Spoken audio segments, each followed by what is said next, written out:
Once again, Cursed Hollow, the grand final of qualifier number 2, everybody. The X Cup winter going strong here, and we got the Donuts against Team...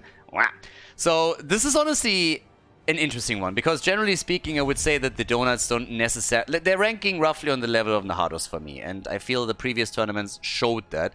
The X Cup Fall, for example. Then at the same time, you have now the red team pretty much crushing it today. Second map against the Hardest was a lot closer than the first one, but the first map, I mean, perfect game. Didn't lose a 4, didn't lose a single hero throughout the entire game. But then again, the Donuts have had a very, very strong tournament. They didn't lose a single map. They also were close to getting some perfect games and had a lot of momentum in every single match they played. So I'm a bit curious what they can pull off here. Now, obviously, the red team knows exactly what they need to ban out here first, and that's obviously Zarya, because you want to deal with Rutsu. We have now Maiev players on both sides that are pretty impactful with her, so I'm pretty sure she gets either picked or banned. But I don't know what's going on today. Every single best of 3 that we had started with Cursed Hollow. I don't know who started this trend, but I really like it. So yeah, please continue. I love the map. There's the Maiev ban. Yeah, that was pretty early, so yeah, just caught it. Okay, but I'm a bit curious, because again, as pointed out previously, if this is the first game of the second tournament you catch, the red team is going to represent Europe at the Miami Defrost LAN in February. If you're not quite familiar with it, but there is going to be an offline tournament for Heroes of the Storm organized by Chili Mountain, and I think the name was Miami Defrost, and you can look it up on Google too. It's in February, the first weekend in February, and it should be pretty awesome. But obviously, there's mainly NA teams that are playing there. But there was crowdfunding for a team, and now they have the resources. They got the funding to actually travel to the event, because they said they would love to represent Europe there as at least one of the teams. Would have been even better if we had 4 European teams against 4 NA teams or something along those lines. But at least we have 1 European team, so without ping, we have some regional play, and it should be pretty good. Now, Cursed Hollow, and we have an early pick for Marke into Falstad. So, okay. Stukov and Rhaegar are both up, by the way. Yeah, our boy gets taken, so the doggy's in the house. And we got Jojo together with it for Masquerade. But Falstad for Marke could already hint at some bigger global plays. If they also lock in Dehaka, for example, then they would have a double global and can try and play around them a little bit. Dodge out on those team fights, so that's going to be a chance for them. Let's see. Bright. Yeah, so much for the globals, right? Right there. We have 3 of them. Even Brightwing is in the house. Okay. So we got Mako on Falstad, Banana Age on Brightwing, and Skok very likely on Dehaka. Diablo gets banned pretty much immediately, but I gotta say, it looks a little bit like an old school Fnatic comp. That's where we're at right now. It could be a fun one. I think the last time that I've seen this was... It must have been Sky Temple with Fnatic back in the day. They were just masterful at just jumping around the map and just dominating it. So, since then, obviously, things have changed a whole lot. You can't really do it the same way anymore. Duh. But still, this could be fun. If you go for a full-on macro play, then you can really, really annoy your opponent 6 days to Sunday. But it's not easy to pull off. If you get forced into fights and you lose them, lose the momentum on the map, then you're going to be in real trouble. And obviously the comp is going to be even more strong if you're able to take a couple of forts down and open the map up. So that's important. But anyways, we got Tracer and we got Hogger. So they already can zip across the map. The Nexus Mosquito is in the house. And Dino can try and do some work there. What is Ultralis going to go for? Are we going to see the... I was about to say double Overwatch, but Genji got banned too. They actually target him very, very specifically with these bans. Okay, Rutsu and Lauba, Anuburak, and Tychus. Okay, a lot of mobility here. Tychus together with Falstad, the 2 range damage dealers. And here comes map number 1. We got Cursed Hollow, the last and final pick, guys, as we're heading into the first map of the grand final here at the second qualifier for the X Cup Winter Playoffs. Ultralisk. It's going to be interesting what he chooses now. But as I said, they targeted him heavily with the bans. Maiev, Genji, both eliminated. And he goes for Sylvanas this time. Okay, guys, we're ready. So, let's go. First map in the best of 3 series here at the grand final. Chili Donuts against Team Cursed Hollow is kicking the series off with Rutsu on Taikes, Banana H on Brightwing. We got Maka on Falstad going for the stacks on level 1 with Skok on Dehaka, and Lauber on Nubarak. Again, on the right side, they're facing off against Equaza on Hogger, Dainu on Tracer, we get Ultralisk on Sylvana, Nagrom on Rega, and Masquerade is playing Jojo. Should be an interesting series, and it's going to tell us a lot also about the Chili Donuts.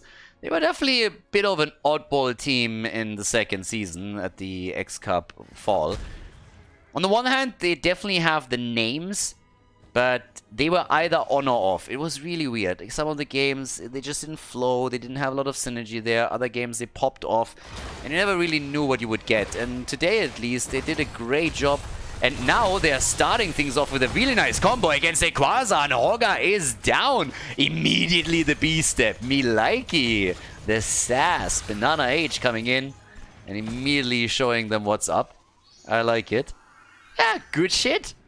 And now they pressure the top lane too, so the Chili Donuts against the team. Now, of course, the red team looks a little bit dominant, right?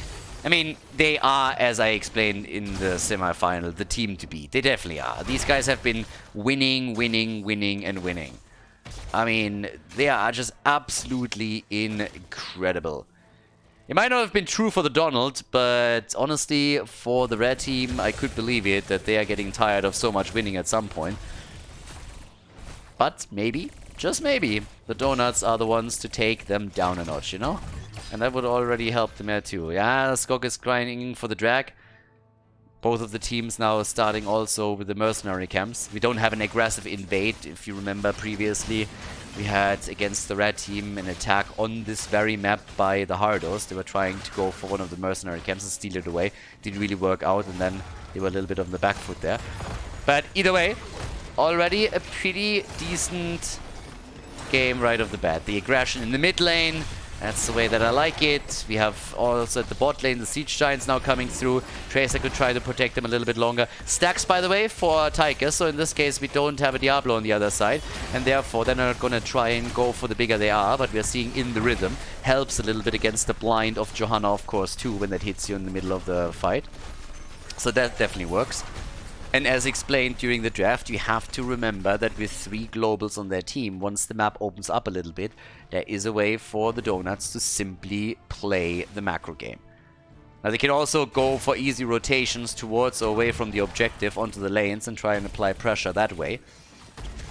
Dino is one of the key players here for sure. As long as he dodges out on Dehaka, he can definitely get some damage in, the way that he currently does against Rutsu here.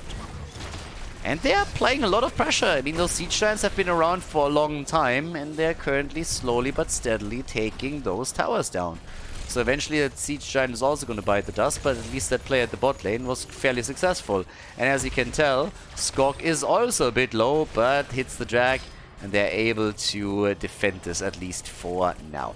Now all the way up at the top, that's where the first tribute spawns, and in this case the red team was a little bit outnumbered for just a second.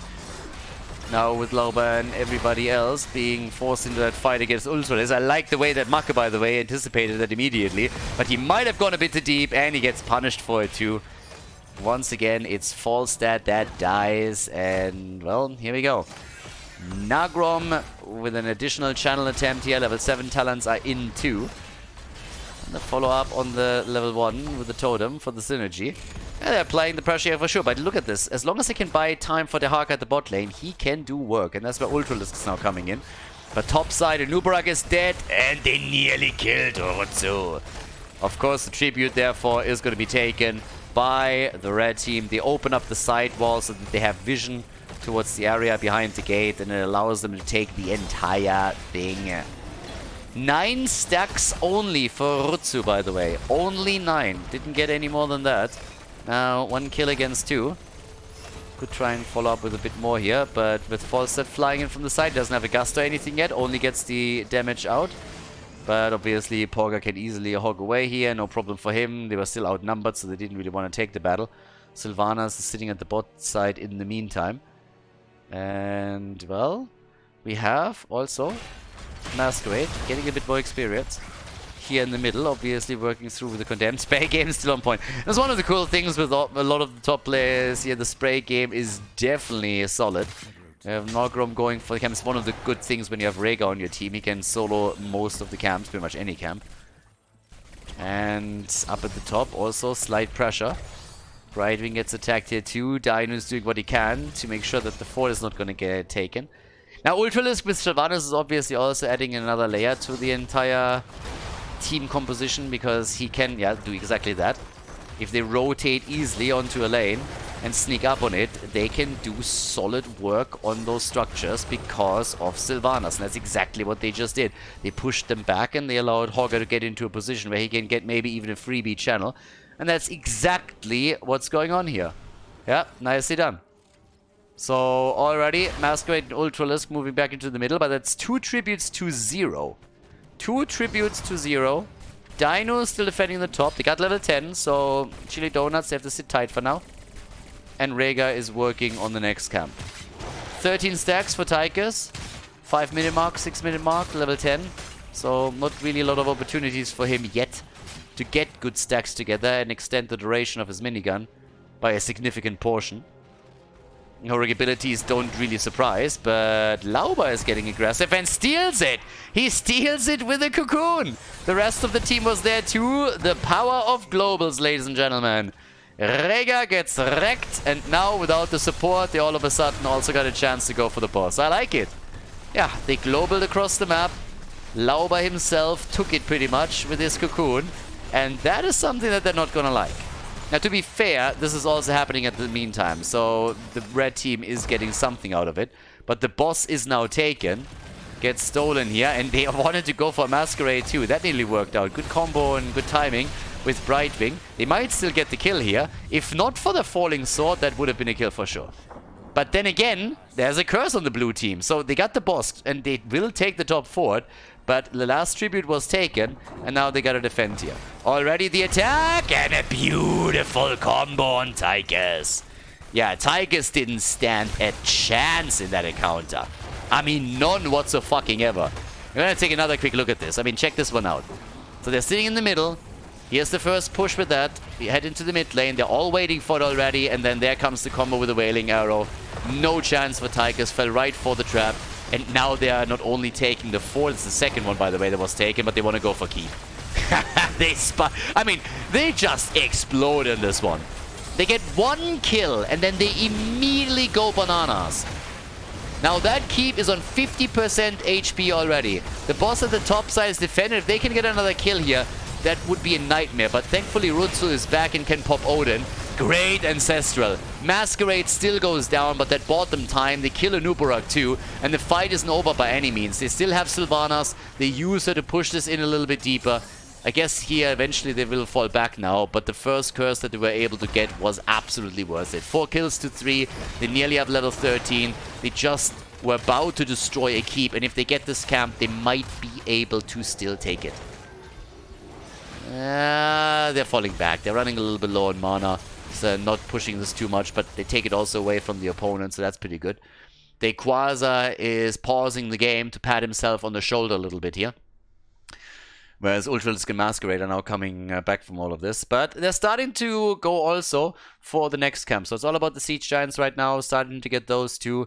We have Dino on his way up to the top lane, can soak up a bit of the experience. Both of the teams have now their level 13 talents. That's obviously the next step here. I mean, for now, we got the Pummel in, we got Jumper, we have Remorseless too. And again, Tychus, 17 stacks. Tychus hasn't really gotten a lot of big extended fights where he could have gotten his minigun out a bit more times, but he's literally sitting at 17 stacks at the 8-minute mark. That's not really where you want to be. This is going to be a rough one for him for sure. So by now, we have, structurally speaking, a big lead for Team Wow, especially in the mid lane. I mean, technically, they're only 1 fort ahead, but if you think about the keep and how much damage he has already taken, this could become a problem very quickly. If you just get a kill or two, then you can move into the mid lane and take the keep. Also, if you take the boss at the bot lane, for example, and then you push with it and rotate mid side, you might even walk away with 2. But it's the blue team that goes for that play first. And Tracer's still showing at the top. So even though they know what's going on here, they won't be able to make a play. Nice dodge on the Cocoon too. Very nice dodge on the Cocoon. Bright Wing down. And Tracer is going to get the top fort. But yeah, that was a beautiful Cocoon dodge. Obviously, he was waiting for it. But still, looked pretty solid. Bit of extra damage. But they should make sure that they're not overextending here. Yeah, they're pushing in with everybody else. Obviously, Brightwing isn't here, so that's a big win for them. They try to use their numbers advantage to get the keep, and they don't care about the bottom fort. And now that we also have Tracer moving in on a little kitty cat, they might just get that hit. But Brightwing's back to business, so they gotta fall back for now. Boss at the bot lane is also going against Siege Giants. That's not gonna go too much, as you can see here. Tracer has to zip away. Got dicey for a moment. But finally we have a few more stacks for Tychus. He's at 27 now, so we're slowly getting there. Bosses have both been taken by the blue team, of course. Checking the bushes as best they can everywhere they go now. Still a lead in experience and kills for the red team. Nothing really is going to force their hand too quickly, but they have now all forts destroyed, so the red team has an advantage that's quite significant. Good dodge again by Dino. Half a level to 16. And the next tribute on the map. Now, tributes are not going to mean a lot for quite some time, because we currently have both of them with 0 tributes out of the 3 that they need for the next curse. But definitely going to go for the battle here. And time is working in favor of Team Wah at this point. They're going to hit 16 first, so that's going to give them another window of opportunity already. Masquerade has to jump out, though. It's got a little bit too hot for him here. And with all the globals on the map, still it's the red team that gets a lot of the extra experience here, as they use the mobility of heroes like Tracer to do work. So far we have seen one big move with globals from the Donuts, and that was when they sniped this camp from the opponent. 16 talents are ready. As you can see, the boss up in another 40 seconds. But by then, obviously, the blue team is also going to have access to their level 16 talents. So the window is there, but it's small. They might still be able to use it. Now Tracer gets attacked. Still fine. Uh-oh, Rutsu, careful. You don't want to run into that wailing arrow again. That already happened once earlier. You want to make sure that's not the case here. Now, Epicenter has been taken on level 16. And we got the elongated tongue, so increases the range a little bit further.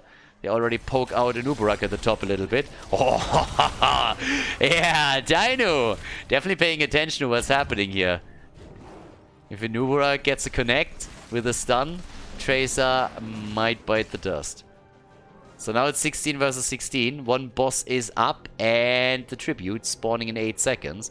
With their position in that little bush, they should be able to buy them enough time. But the blue team isn't even thinking about it. Blue team is instead moving towards the top. Dino obviously knows that this is likely happening, so he's double checking what's going on. And they are willing to fight that fight, as it seems. But Sylvanas isn't here yet. They took the tribute. But can they fight this? That's the question. They're trying. And they're doing it before Sylvanas is here. And they're getting big damage. Big damage. 4 versus 5. And they take a kill. They go for the double. 2 kills. The Ancestral is too late to save Holger, but they pop a Nuburak too. And now they're going for the cleanup job. Market dies on the right, just as they're going for Rutsu on the left. Another 5-man wipe incoming. They get the hits, and they are not wasting any time with the boss. They're moving straight into the mid lane to take the keep and, I mean, likely the core. One opportunity, one fight. They got both the tribute and the boss battle, and they are just exploiting every single weakness they can find. Team Wah with a big win on Cursed Hollow against the Chili Donuts. They go for the core, and there's very little that can be done by the blue team now. The core already down to 35. Once again, they're farming kills.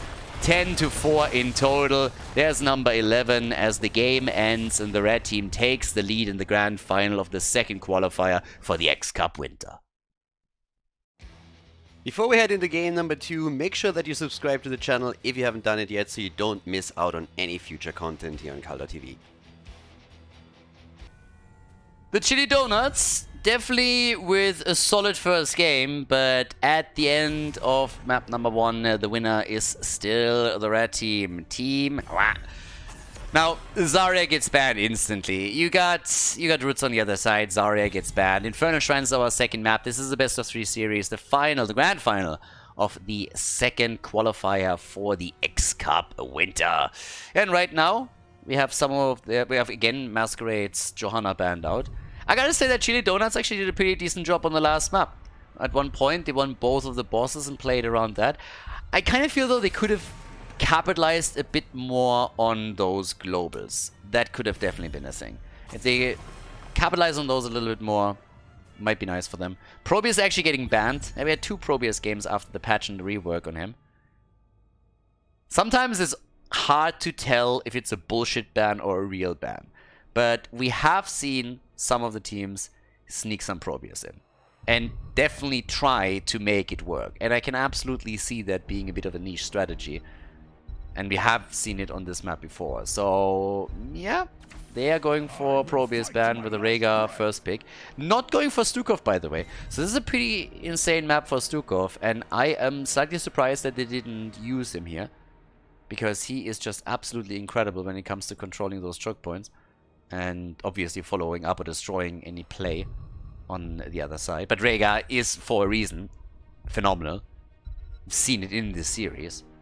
First picks, though, for the Chili Donuts. We get Stukov. Duh. And we got Leo. Very, very early. Okay. So, Leoric is in the house for that top lane rotation. And also for the momentum on the shrine. Whereas Stukov can follow up on an Entomb on the slows. Try and control the shrine together with them. And, well, what else do we get now? Team Valach. It's gonna be the same as we've already seen against... Actually, this is Inferno Shrines. So, yes, auto attack build. We like it. We love it. It's fun to watch. Same time, though, this is Inferno Shrines and a multi-shot build. Similar to what they already played on Tomb of the Spider Queen previously. Is really powerful here, because when you fight over the shrine, you're normally all stacked up in that on the shrine, and you get not only damage out against the opponent's team, but at the same time you also have objective value. So that's pretty sweet. Banning out Ultralisk's Kerrigan makes a lot of sense here too. I wouldn't be shocked to see a MIF ban now on the red team's part, because Rutsu plays a very solid MIF, and if you have a tether into a Stukov lurking arm, that's also very, very annoying. So yeah. And there she is. MIF gets banned. Makes perfect sense with what they're playing here. Especially since Kerrigan gets banned on the other side. There's a good chance that you ban out Kerrigan, you pick the MIF, because normally when it comes to prioritization, MIF is more of a priority pick for Ultralisk 2 than Kerrigan. So yeah, it makes sense to just like assume that. Now Marke, we could see a Mephisto. Marcus Mephisto, still going strong. Could happen. But we get Tychus. It's Inferno Shrines. Odin is incredible. Yeah, and of course Lauber in this game now with Garrosh. Okay, so we got Garrosh in. We got Marke. The only one that we're still missing is Urutsu. They could still swap it. They could still go for Mephisto and then swap Tychus over to Urutsu. I mean, keep in mind, he was the one that actually played it earlier on this map. Against the previous team. But we get Falstad and we get Tyrael. Okay, so they are going for Masquerade's Tyrael again, and that Sanctification that we're likely going to see here. Yeah, and they have a global now, of course, too. And this is the only global in the game. We don't have a Dehaka. I doubt that we're going to get one now. Both with double damage, double frontline, and a support. Alright, let's get the party started. Inferno Shrines, map number 2, Team Ra is in the lead, and we get a Kel'Thas. Mene, is it you? Kel'Thas for Rutsu. Alright, guys, this is gonna be interesting. Inferno Shrines, the second map in the best of 3 series here at the grand final.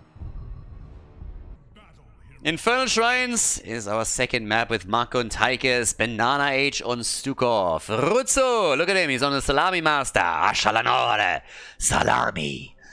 Yeah, that's the pizza boy right there. I personally prefer pepperoni, but hey, whatever floats your boat. Skog on Leoric and Lauber is playing Garrosh. That being said, by the way, like nothing, like I like my pineapple pizza, but at the same time, that is obviously only with ham. And I really enjoy like spicy pizza. Like a good pizza, Diavola, pepperoni is absolutely amazing.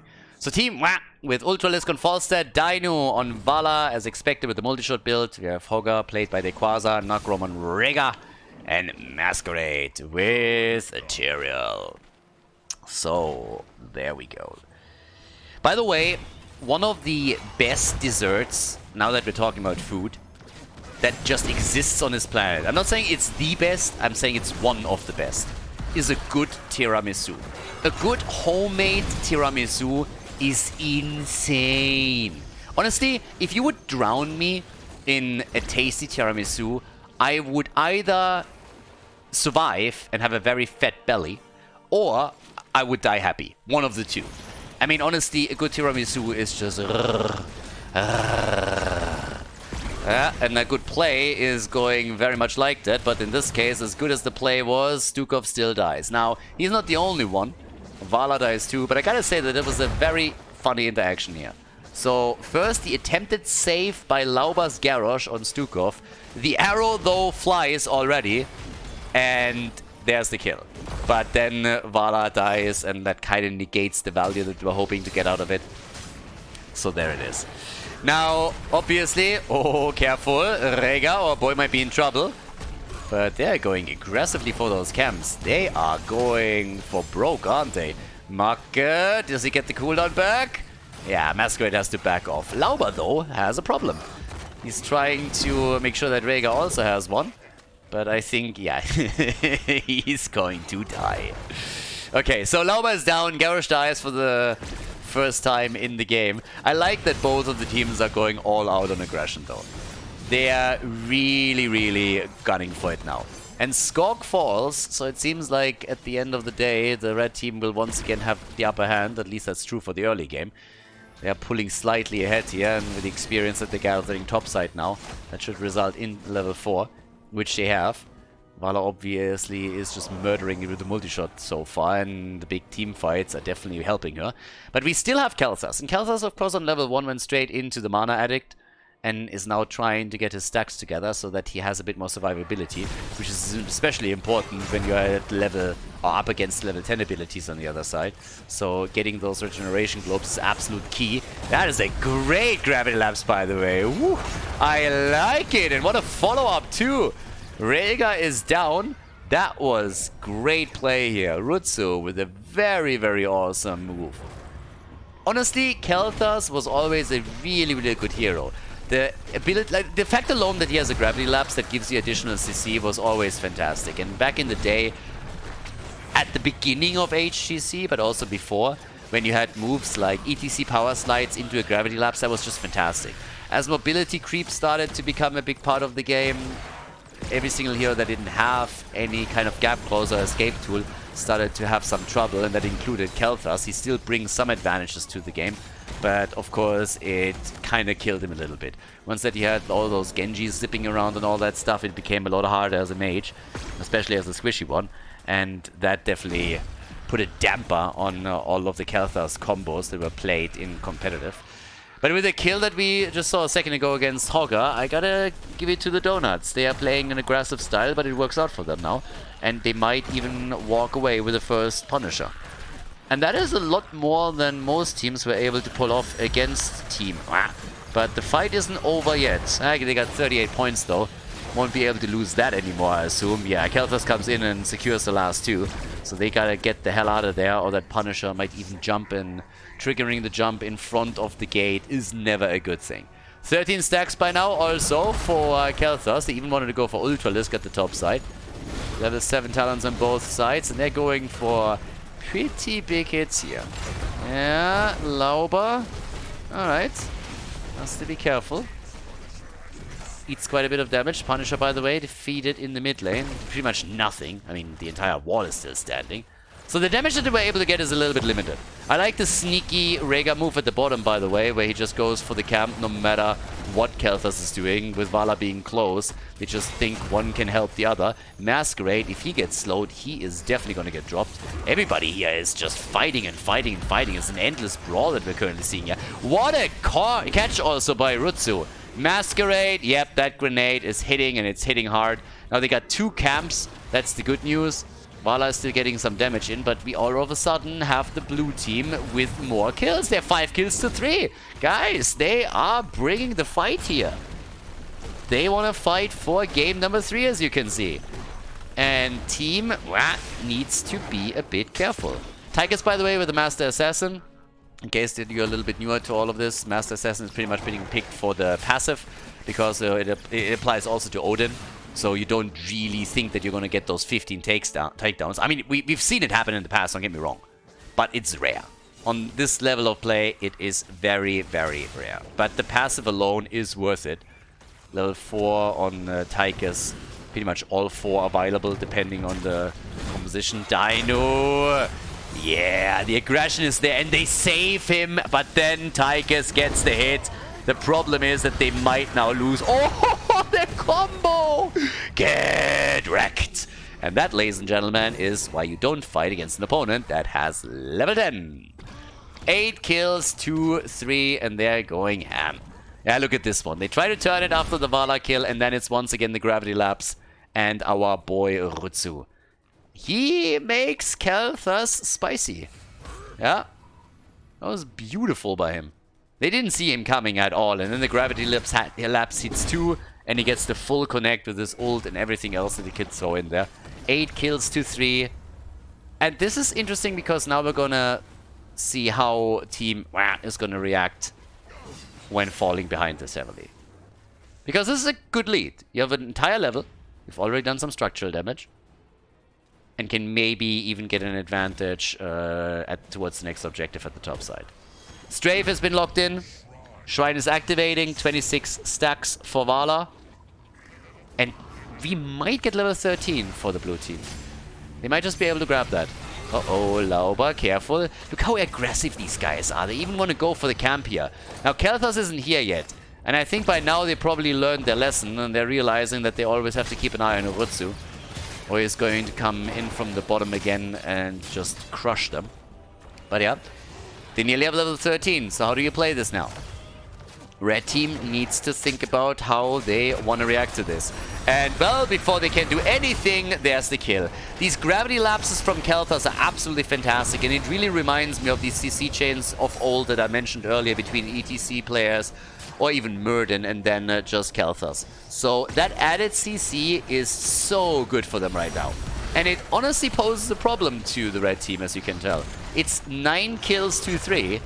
And a lot of this is because Lauba is just playing out of his mind with Garrosh, and because Rutsu is able to connect one gravity lapse after another, which allows them to get extra damage on isolated targets. We still have a global hero playing a bit of a role as Ultralis is applying pressure to the bottom forts, so that's good for them. But the second Punisher is now taken at the top. And they go for Vala, so Dino goes down again, 10 kills to 3. Seems like team is a little bit out of their depth right now.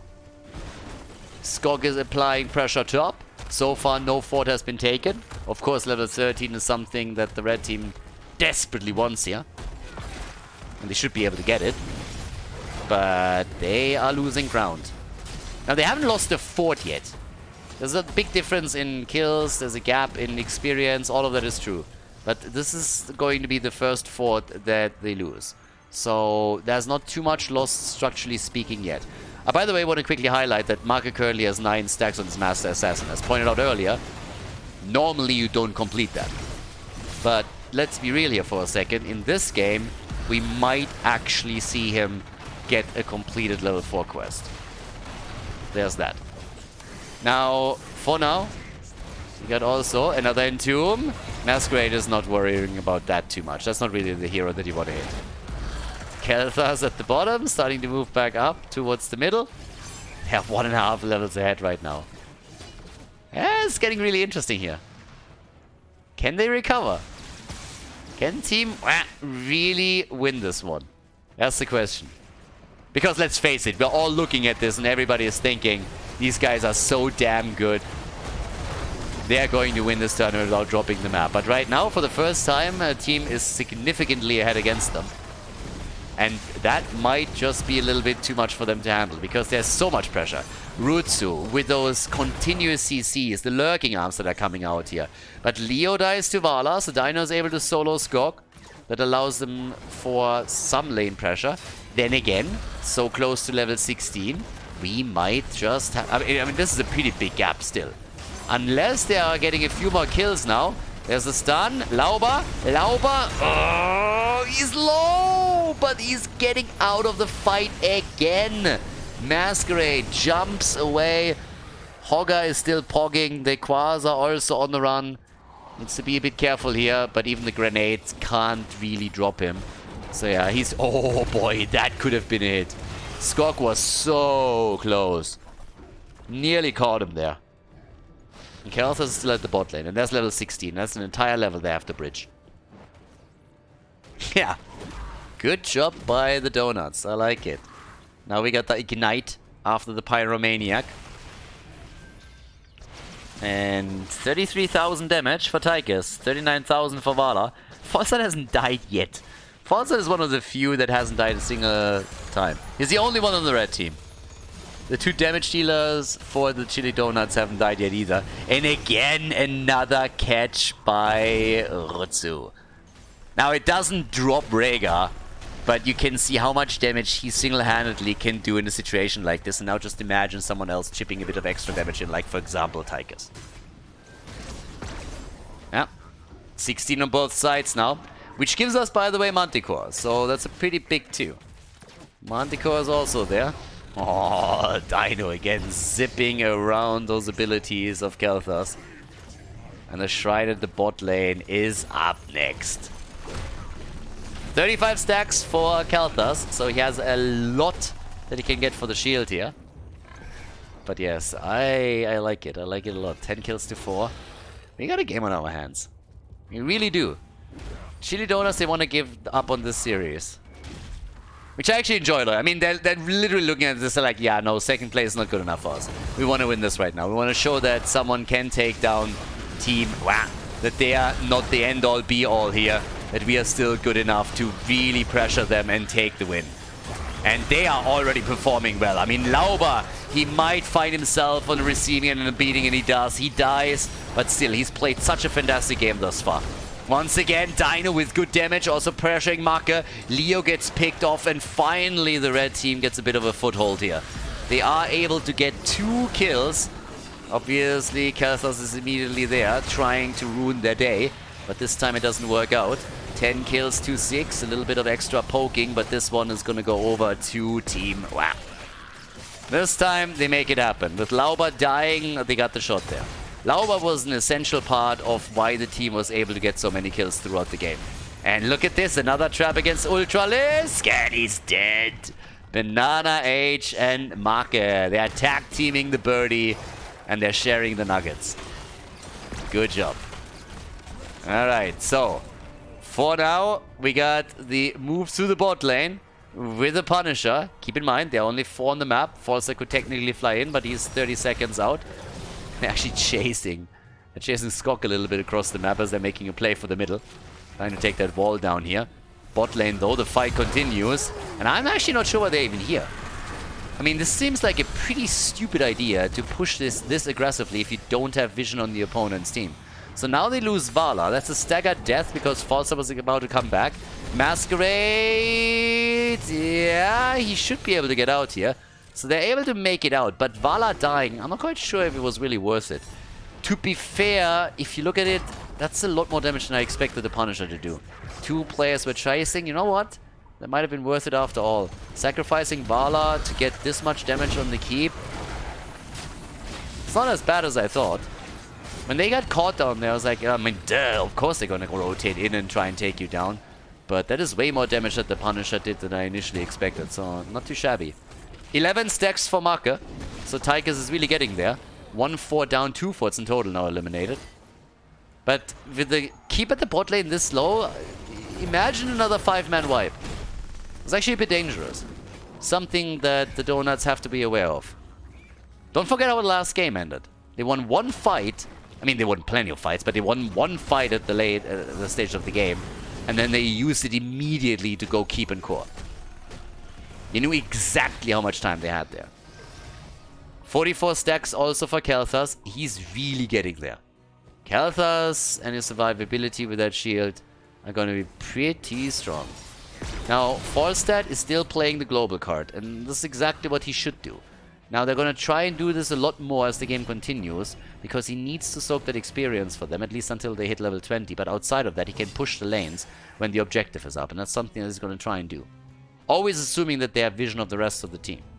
Or he can get into a safe position, which he needs to. Level 20 talents, soon on both sides now. We get Entomb, buried alive, and we got the Flamethrower. Should probably get the Farfly Quiver here.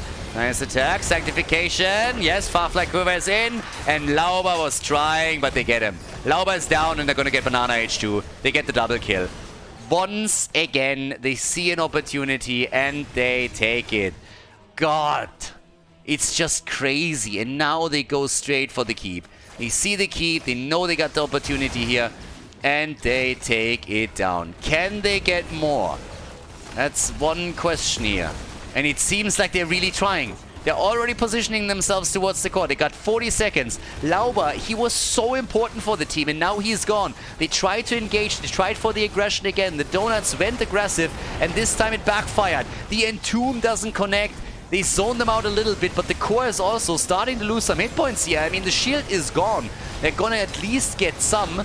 So Dino is getting attack after attack with the Farfly Quiver. 17 seconds until we have Stukov and Garrosh back to business. Narcrom is still low, but he's alive. It's a 5 versus 3, and the core is at 66%. 9 seconds for Lauber. They go for Marke. Can they get a kill here? 50% on the core. Rutsu, low. The auto attacks are coming. Good big hit from Khaldor. They go for the wind tunnel. 10%. 5-4. And the explosion of Tyrael wins them the game. Team takes the tournament with a 2-0 victory.